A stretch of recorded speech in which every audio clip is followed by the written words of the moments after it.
Hello and welcome to another GCSE revision video, and in this video we're going to be looking at the trapezium and the trapezoid.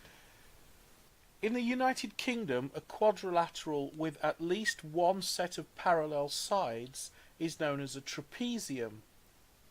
A quadrilateral with no parallel sides is known as a trapezoid. In the USA, a quadrilateral with at least one set of parallel sides is known as a trapezoid. A quadrilateral with no parallel sides is known as a trapezium. Now, in a world with nearly instantaneous worldwide telecommunications, where social media make it possible for media intended for use in one country to be consumed in any other country, it is becoming increasingly important that we are aware of and sensitive to cultural differences that could give rise to potential misunderstandings. In other words, if you watch a YouTube video about a trapezium and it's being made in the UK and you happen to be living in the USA or Canada, then you might get confused between a trapezium and a trapezoid.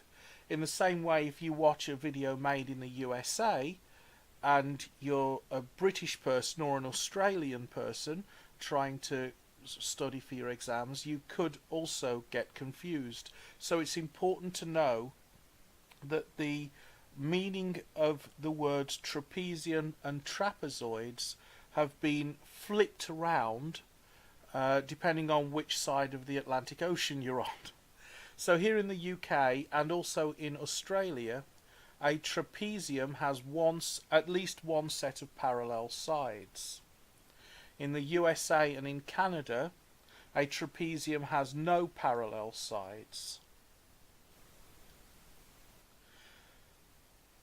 Now, a trapezium, to those of us in the UK and Australia, or trapezoid, to those of you in the USA or Canada, has at least one pair of parallel sides. This means that every parallelogram can also be called a trapezium in the UK and Australia, or a trapezoid in the USA or Canada. It has no lines of symmetry, and its order of rotational symmetry is 1. To calculate the perimeter, simply add up all four lengths. To find the area, calculate the arithmetic mean of the two parallel sides and multiply the perpendicular height. Okay, so I just want to demonstrate how we get the area of a trapezium or trapezoid, depending on which side of the Atlantic you're on.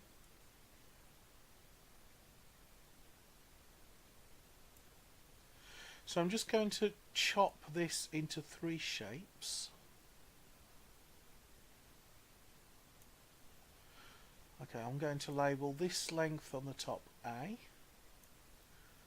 this whole length on the bottom,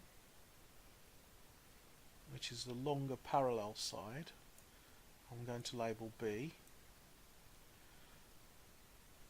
I've now made a little bit of a triangle here, and I'm going to call that E.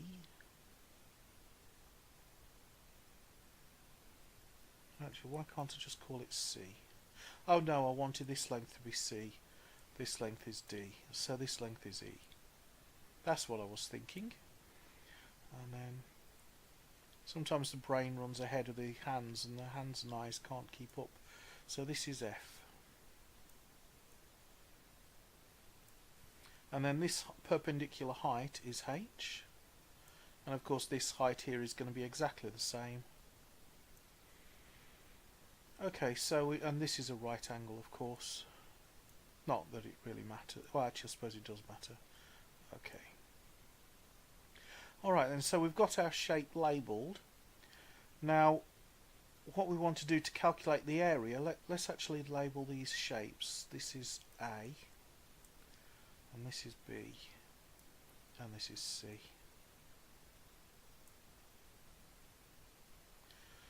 Okay then, so shape A is a triangle, so the area of A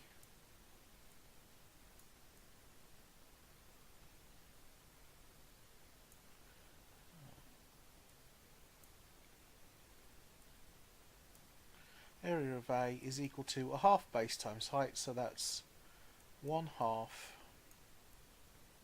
times E times H. And the area of B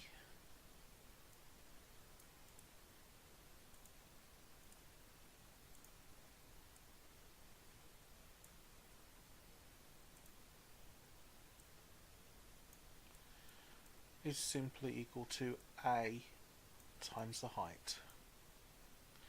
And then the area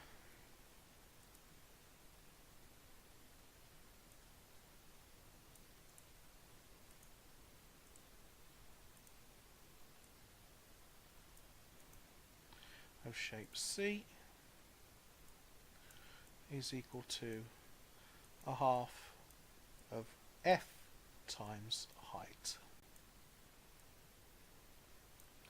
Okay, so we have the area of the entire trapezium, or trapezoid, depending on where you're from. In Britain we call this a trapezium. So the area of the trapezium then, and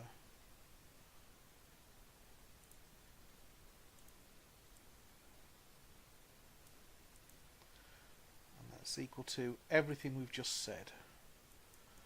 So that's equal to a half of E times H plus AH plus a half of F times H. However, I can find a relationship here between E and F, because if we look at our shape,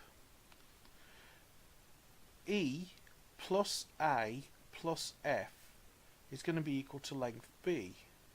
So I can say B, or length B, is equal to A plus E plus F. And rearranging, I can say B minus A is equal to E plus F, which is just an algebraic way of saying if I take this length here and add it to this length here, and then subtract the sum of those two lengths from the longer length, or rather the sum of the two shorter lengths is equal to the difference between length A and length B, is what I'm trying to say. Let's make that as clear as I can using colours.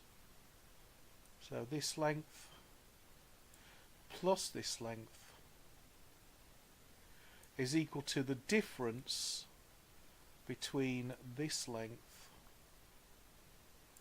and this length.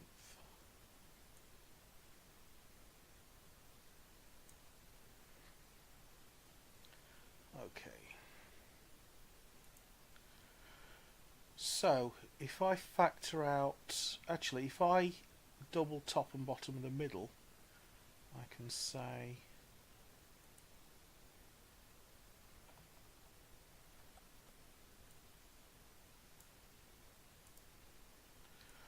is equal to, oops, so this is a half EH plus, I'm going to double top and bottom in the middle, so that's 2AH over 2, because 2 over 2 is just 1, plus a half FH. Now I can pull out the half and I can pull out the H.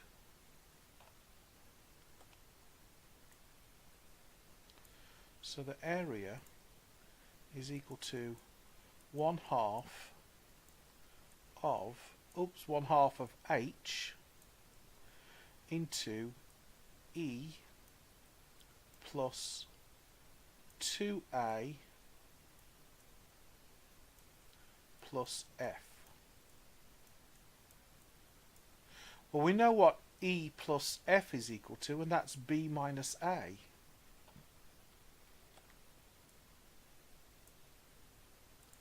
So the area is equal to 1/2 of h into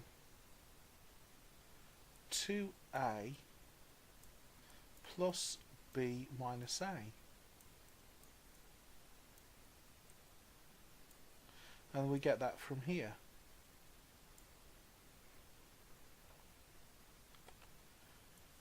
And now we've got the area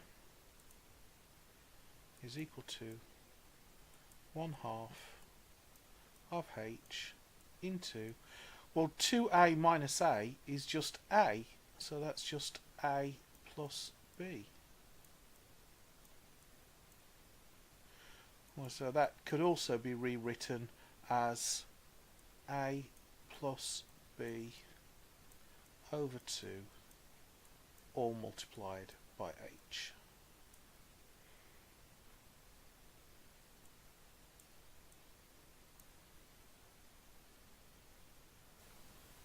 Okay, I hope you found that video helpful. I'd like to wish you all the best with your revision and all the best with your exams if you're taking your exams this year. Don't forget to like, comment and subscribe, and I look forward to seeing you in another video.